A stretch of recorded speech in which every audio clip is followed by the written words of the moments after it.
Sana Yousef had just turned 17.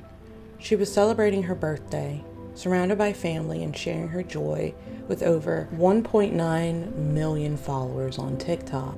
A rising star in Pakistan, she posted beauty content, motivational videos, and captured the light that many young girls looked up to. But just hours later, that light was extinguished brutally inside her own home. And the man responsible? Someone she knew, someone her family trusted. Her cousin, Umar Hayat, walked into her house with a loaded weapon and took her life. Why? Because she said no, because she had boundaries. This is not just another true crime story. It's a chilling reminder of how dangerous it can be to be a girl who speaks up, who says no, who wants to live on her own terms. Today, we're diving into the tragic case of Sana Yousef, the 17-year-old TikToker who was unalived simply for owning her voice, and why her story has ignited outrage across Pakistan and beyond. Hello everyone, and welcome back to Lindsay Unfiltered, and today we'll be talking about a true crime case out of Pakistan that is breaking out also here in the US about a very popular YouTuber. She had 1.9 million followers on TikTok. Her name is Sana Yousef. She was a role model for a lot of girls over there in Pakistan, and she was celebrating her 17th birthday.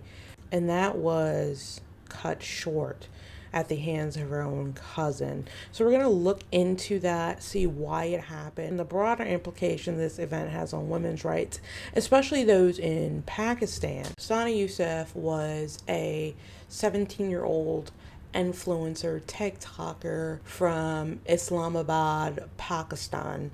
And she was celebrating her birthday, and a post went up of her cutting her birthday cake, blowing out her candles. I'm sure what all her followers want to see. What they didn't know was that within 24 hours, Sana Yousef would no longer be alive. There was a wound in her chest, and the images of her body floating all around Pakistani social media. The women of Pakistan have taken a stand to this, as they feel there are no safe spaces for them anymore, not online or even on their own home streets. I can give the opinion that a lot of American women feel the same way. A lot of American women feel as if they are not safe, that they have to take extra precautions to protect themselves from the advances of men. Now, why did this happen? Sana's cousin had been advancing on her for months and months and months, and he was met with multiple rejections. Sana did not want to be with him. She didn't want to court or date her cousin. So this is what it resulted in from the information that I've been getting. According to CNN, here's what happened. Police have detained 22-year-old Umar Hayat, an unemployed man from the city of Faisalabad, over Sana's murder. Syed Alir Nasir Rizvi, the Inspector General of Police of Islamabad, alleged Hayat repeatedly attempted to contact the teenager and unalived her when she refused to respond. CNN has not been able to locate a legal representative for the man alleged of this horrible and heinous crime. And what makes it even worse, ladies and gentlemen, is that there are Pakistanis that are celebrating this event happening to Sana. They feel like women should not be on social media. Sana should not have had a TikTok. Sana should not been dancing in female liberation is what they call it. She was just making fun videos with her friends. Nothing was too risque, but honestly, if she wanted it to, who honestly really cares? Does that mean someone deserves to not live any longer? The men within certain parts of Pakistan were commenting under posts as her parents were preparing for her funeral. And they were saying things like, happy to see this happening. My heart is happy today. I'm going to turn on music and dance with joy. And they also were saying things like encouraging young women to seek attention or expose themselves can have serious negative consequences. The women are obviously speaking up about this more than the men in Pakistan because of a clear issue with men believing that women should just stay in their place in Pakistan. It's a huge thing over there. Control over women, cover your body, do as you're told. You don't have a voice. The men of the household have the voice. You don't have an individuality. Your husband or your dad is your individuality. Women are treated a little better than property in some places around the world. As we speak to journalists from Pakistan, they say things like, social media has amplified women's voices, especially those of young women who are increasingly educated, politically aware, and unafraid to own their choices. That visibility, that confidence is unsettling for some men who have grown up believing their authority, their control is a given. It is an identity crisis. A subset of men is reacting with anxiety and aggression to this shift in gender dynamic, as though the solution is to shrink women's spaces rather than to question why so many boys are feeling threatened by equality. Ladies and gentlemen, it goes without saying that there is a huge power struggle between the men in Pakistan, and we can say all over the world. This is happening in the United States of America as well. It's just not as broadly accepted to be brazenly horrible to women. But we deal with this issue here. I think we deal with this issue in lots of countries around the world where men want to hold this superiority.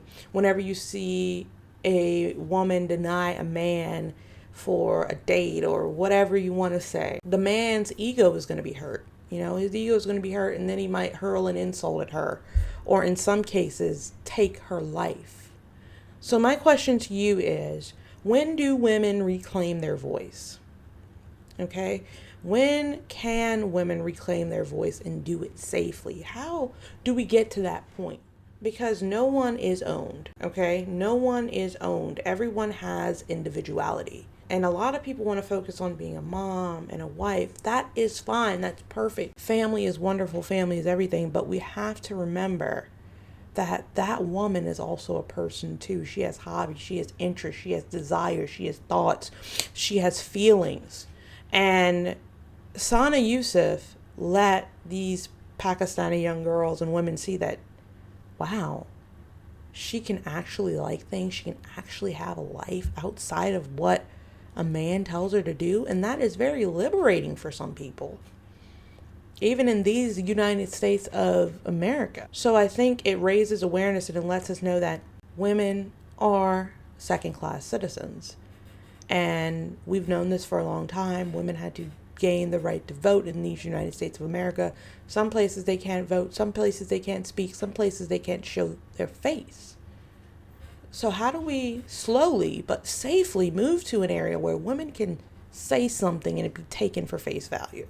I feel like a lot of the times women speak and it's not taken for face value because we are women. And Sana Yousef, with her 2 million followers in a country as suppressed as that, she was changing the world video by video. I want to know you guys' thoughts on this. Do you think we've reached full equality in the United States of America between men and women? Because some people are saying everything's fair and we should just focus on merit. Or do you believe there is an obvious dynamic shift where women and other minorities are being treated as second-class citizens at the hands of other perpetrators? And what can be the consequences of that?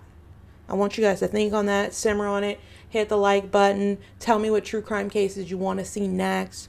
I'm trying to focus on true crime cases that focus on women that are trending and that are current. Of course, we'll talk about men, but I feel like I have more women that watch me. I feel like it would be nice to cover and give these cases more light. Now, the woman can be the perpetrator as well. So we will see where it goes, guys. I have a scandal series to finish. We will see where it goes. But if there is a need to be met and you want me to cover something, it will be covered. I want to thank everybody for coming on here and chilling with me. I had a great time. My name is Lindsay Unfiltered. Bye now.